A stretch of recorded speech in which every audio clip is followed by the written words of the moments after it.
In today's video, we will be going over Chapter 18, Electrochemistry.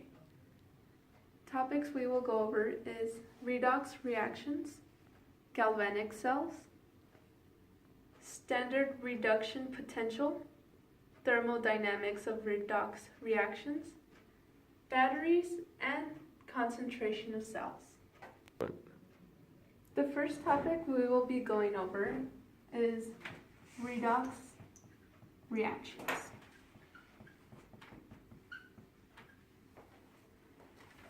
Redox reactions are oxidation / reduction reactions.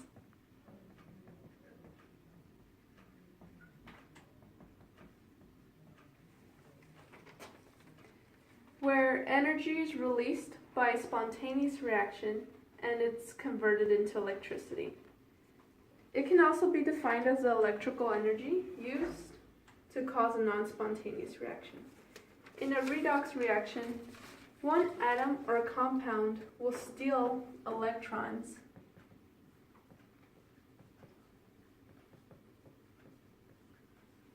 from one atom or compound. An example of a redox reaction is rusting.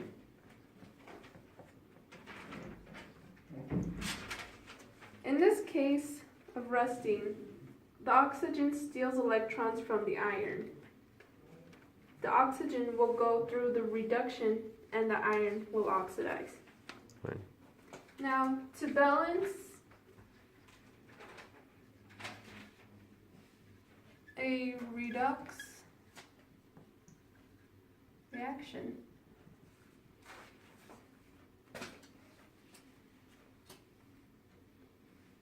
now to balance a redox reaction equation, you can use the method called an ion electron method. In this method, the whole reaction is divided into two half reactions, one being for oxidation and the other reduction. Then you balance the equations separately and add together to get the overall balanced equation. Next, I will show how to balance a redox equation. Here we have iron ions reacting with dichromate ions. So here we have an unbalanced equation.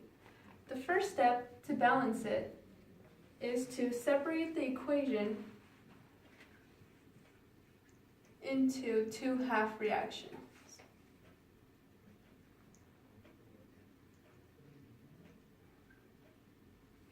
So it will look like this. For the oxidation, we will have the iron ions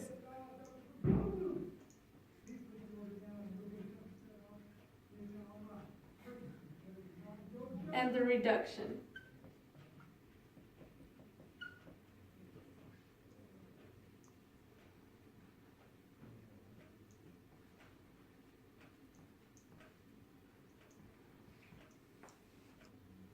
Once we finish the first step of separating them into half reactions, the second step is to balance the half reactions.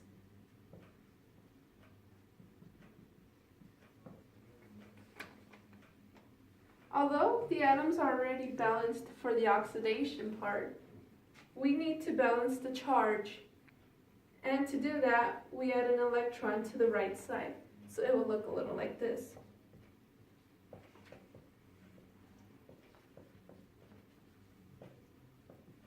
With the extra electron. Then we move on to the reduction half, which includes dichromate. To balance the oxygen atoms, we need to add 7 H2O molecules to the right-hand side to balance the hydrogen atoms. Then we add Now, in order to balance the oxygen atoms, we will add the 7 H2O molecules, to the right-hand side. Now, to balance the hydrogen atoms, we then add 14 hydrogen ions to the left side. And it will look like this.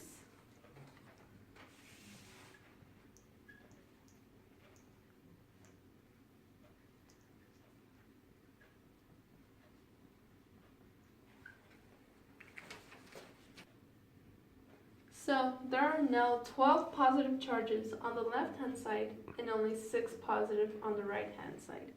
So we add the 6 electrons to the left. And now the equation will look a little like this.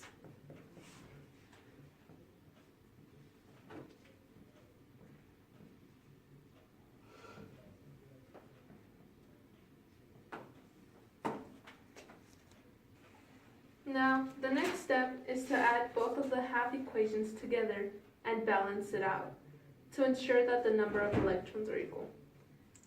Since we have 1 electron for the oxidation half reaction and 6 for the reduction, we will need to multiply the half reaction of the oxidation by 6. So it would be 6 times the iron ions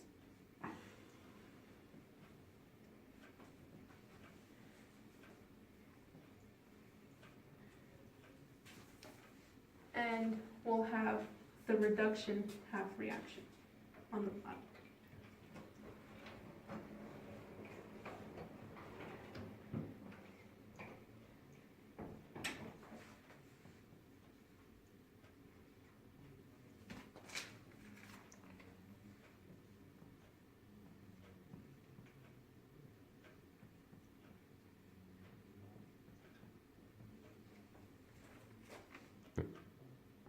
So when we add them together, we get the 6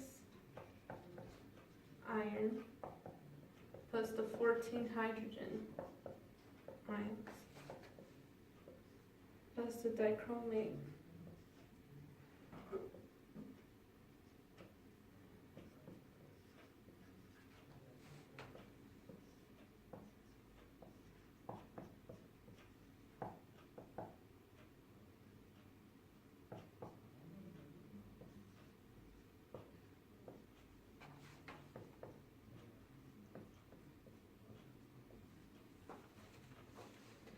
The electrons on both sides should cancel. So our product should look like this.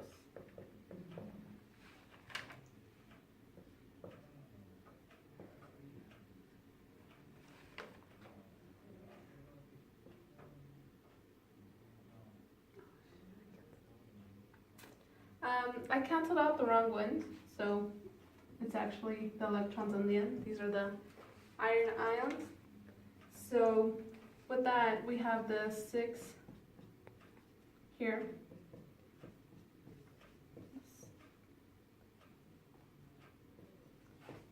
7 H2O. Then the last step would be to make sure that the equation is balanced and the charges on both sides are the same, which it is. Next, we will be going over galvanic cells, also known as voltaic cells. These cells are an electrochemical cell that produces electrical energy from a spontaneous redox reaction.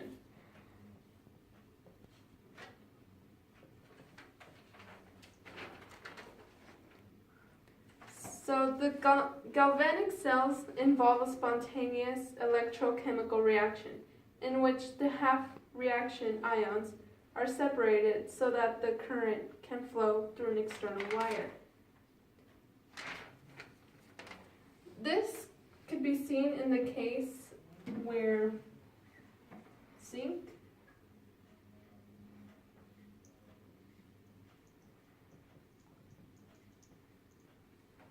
oxidizes. And where copper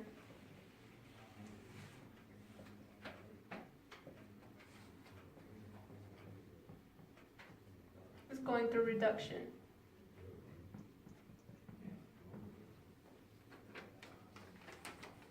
The galvanic cell is separating the two half reactions so that the zinc can give copper electrons through the wire, creating a current. This can be seen in this drawing here. So in this figure, we would consider the galvanic cells to be the wire connecting the two electrodes. Now, the electrodes can be either considered an anode or a cathode. An anode is present when there is oxidation, and the cathode is present when reduction is occurring.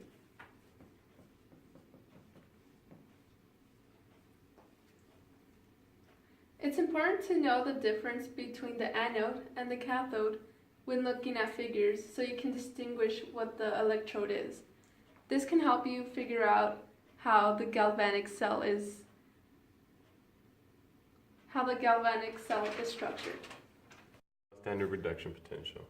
Basic definition for this would be voltage associated with the reduction of an electrode when all solids are 1 mole and all gases are at 1 atm. So the reason this is important is because we can use this to calculate cell potential.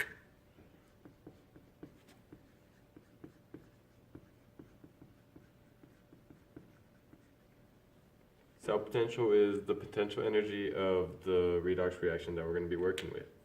So figuring out the standard reduction potentials will make it easier to determine the cell potential of the whole redox reaction as a whole.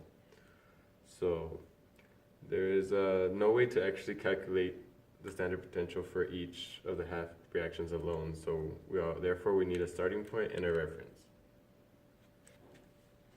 So the equation for finding the standard cell potential would be that cell is equal to reduction minus oxidation. Now we're going to go ahead and take a look at this. I went ahead and already drew this galvanic cell out. And we're going to go ahead and write the two half equations. So the anode equation would be zinc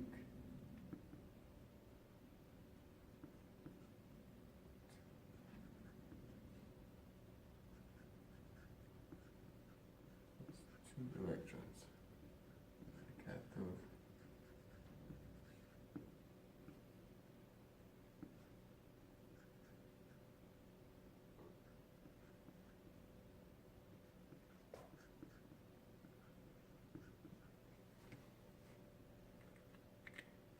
Okay, from here we go ahead and take a look at our galvanic cell, and we see how the EMF is 0.76. So our negative E is going to equal 0.76, and our E is going to equal 0. Because hydrogen, we can assume that hydrogen is equal to 0. Where we get this information is from the little chart that we have in our textbook, or wherever you have it. So go ahead and add these two equations, and you get zinc solid plus 2 hydrogen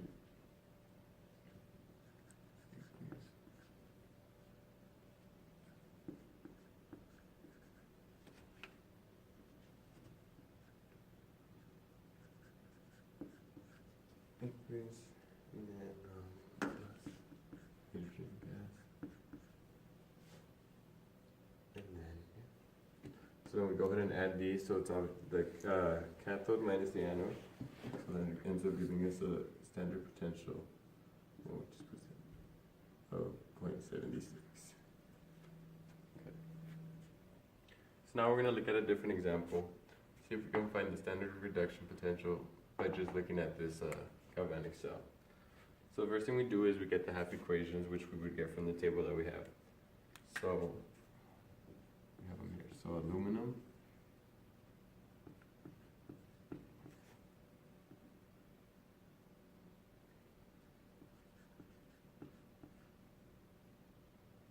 That's 3 electrons. Make sure when you get it from the thing, you flip this one, just because the aluminum half equation is the one that is being oxidized. It's the anode.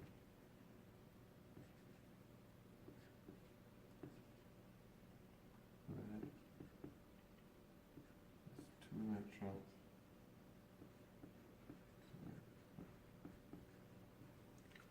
So in order to begin to find the standard reduction potential, we go ahead and get the 2 E's. E naught is equal to 1.66, and this is -1.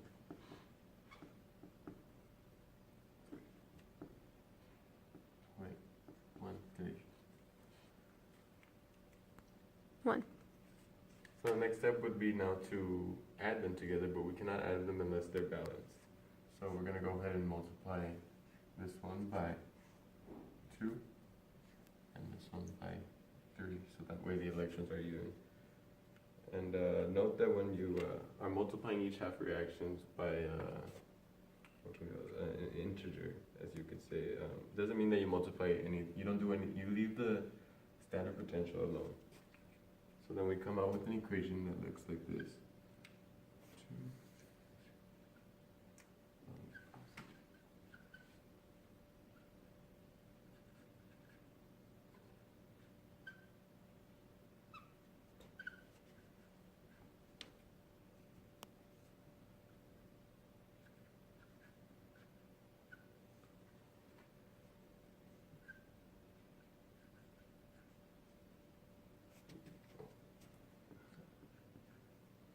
So now we can add them together.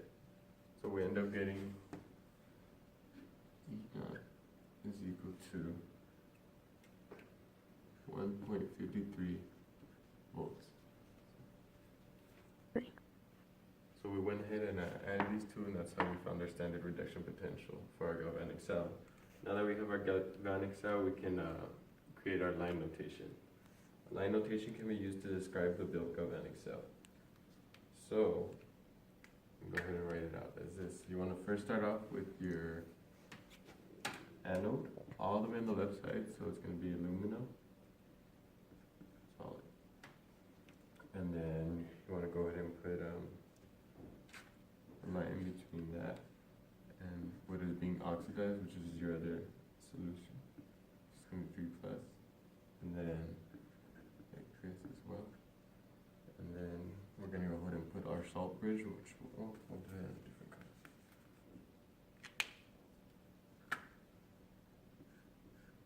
So that represents our salt bridge. Now we'll go ahead and put our net solution, so PV2 plus.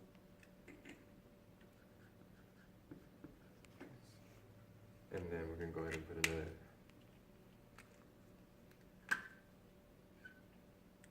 line.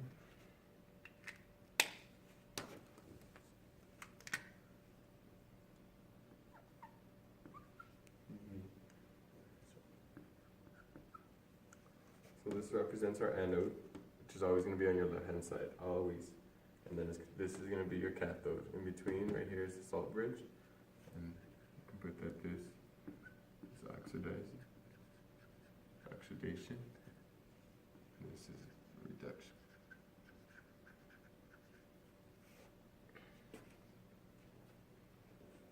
So this is basically how our line notation will come from this whole galvanic cell, and we got our standard reduction potential from the galvanic cell as well.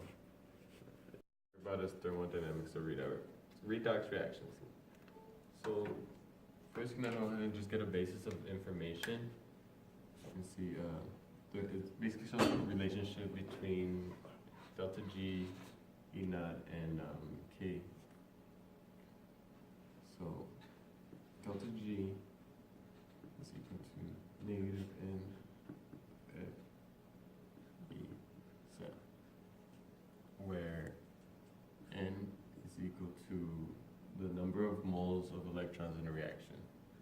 So we'll just put electrons in reaction.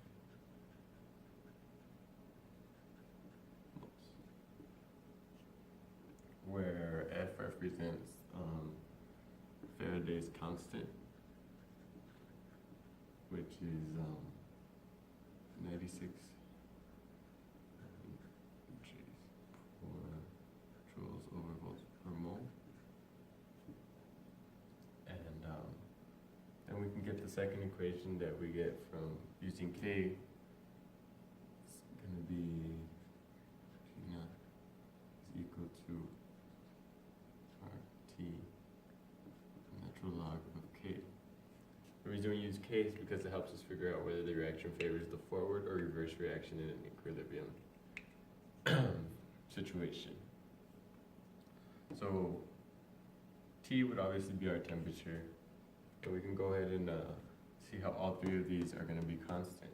So we can rearrange the equation to look like this. So cell is going to equal, well, we know all the values for these. So we can get an equation that looks like this, 0.257 volts over N natural log of K. So to sort of put all this nonsense into sense, we're going to go ahead and look at an example. Okay, so here's our example. It's asking us for the equilibrium constant for the following reaction at 25 degrees Celsius.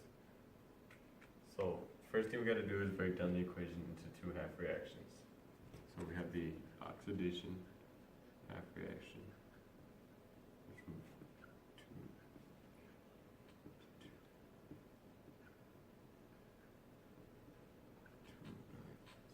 and we have the reduction, 2 electrons,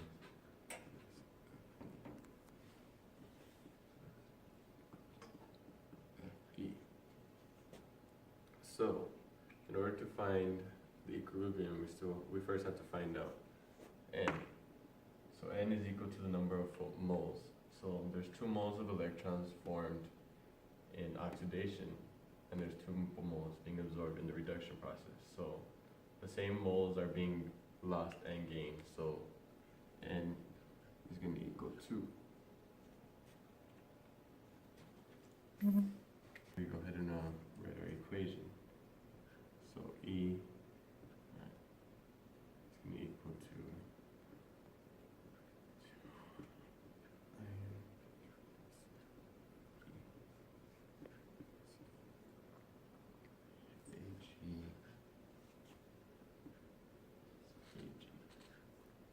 going to be our cathode, our anode. So it's cath minus anode. So what we're going to do is look up the standard EMF for each of these in the table that we have. So when we do, we get our equation of negative 0.44 minus 0.80. So we get a standard potential of negative 1.24 volts. 3.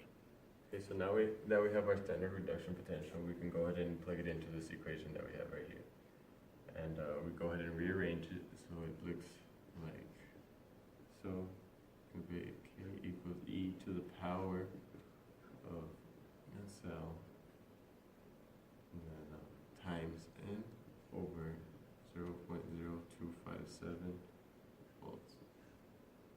So we go ahead and plug in our value of E naught and we plug in N. So it gives us K equals E to the power of negative 1.24 times 2, because we start with 2 moles, over 0.0257 volts. This gives us a value of K equals 1.23 times 10 to the negative 42, and 42nd, I guess you could say. So I guess this is way smaller than 1. So I went ahead and made a small table over here, as you can see. So K is less than 1, so it's going to be positive, therefore it's going to favor the products. k is less than 1, it's going to be negative, and it's going to favor the reactants. So this one is obviously way less than negative 1. So reactants are favored. And that's pretty much it. Batteries are a galvanic cell, more commonly a group of cells. For example, we got a group of cells who are connected. Obviously, we'd have more cells depending on the battery, which are connected to give out a total output of the battery. So that's a battery to begin with. So let's start talking about lead storage batteries. These batteries have been around since 1915. They've been a major factor in making the automobile a practical means of transportation. They can function for several years under extreme temperatures, ranging from negative 30 degrees Fahrenheit up to 120 degrees Fahrenheit. As you can see, we have the lead storage battery here. We got the anode, which is lead, which is our green right here. That's the anode, and we have the blue, which is our lead coated with lead oxide, which is our cathode. And these cores are dipped in a electrolyte solution of sulfuric acid. When this battery is giving out power, the anode becomes oxidized and the cathode becomes reduced, therefore giving out the power, electrons moving. Here we have the dry cell battery. These dry cell batteries have no fluid-like components. They're commonly used in flashlights, communication radios. As we can see, we have the anode consists of a zinc can or container that is in contact with manganese oxide and an electrolyte, which is ammonium chloride and zinc chloride in water, but a starch is added to it to create a starch or thicker paste-like consistency, therefore preventing leaks. The cathode is a carbon rod that goes through that electrolyte substance right in the center of the battery, making contact and making it function.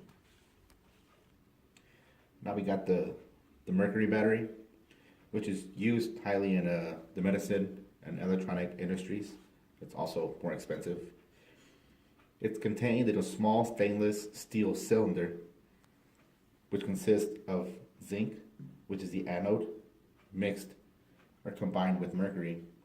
It comes in contact with the strong alkaline electrolyte containing zinc oxide and mercury oxide. Once again, also no liquid substances in this battery. And with that solid and no change composition in the electrolyte, it has a considerably higher capacity and longer life. And it's best used for things such as pacemakers, hearing aids, or watches. Also, we got the lithium battery. In this battery, we have lithium atoms, which are represented by these green dots. And they're embedded between sheets of graphene, which is a single layer of thin graphite, which is right here, which serve as the anode. A metal oxide material on the opposite side, represented by gray and red circles, is the cathode. During operation, lithium atoms migrate through the electrolyte solution, which is this in blue, from the anode to the cathode, while electrons flow externally, completing the circuit. Concentration cells.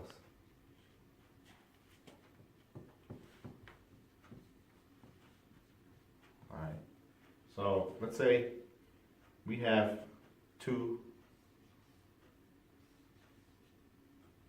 zinc electrodes.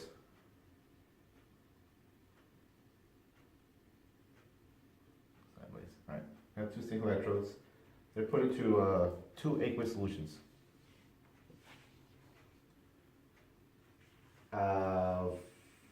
Zinc sulfate. Alright, so we have zinc electrodes in an aqueous solution of zinc sulfate. One with 0.10 moles and the other 1 moles of zinc sulfate. And the two solutions are connected by a salt bridge at the electrodes.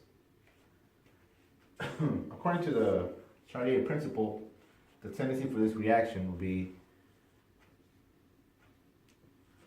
the reduction and transfer of electrons. It would, since we have less and more, as I said, according to the Chapter18 principle, the reaction will increase with the increasing concentration of zinc ions. Therefore, the reduction should occur in the non-concentrated compartment, and oxidation should take place on the more diluted side. So this is what it would look like. Cn solid, Cn2 plus. This is where we have 0.10 moles, and Cl2 plus, we have 1 mole. So we have our anode, cathode. This is our diluted section. So our reduction would take place. This would get reduced, oxidized, reduced. So we transfer our electrons. That would complete and show how the concentration cell would work.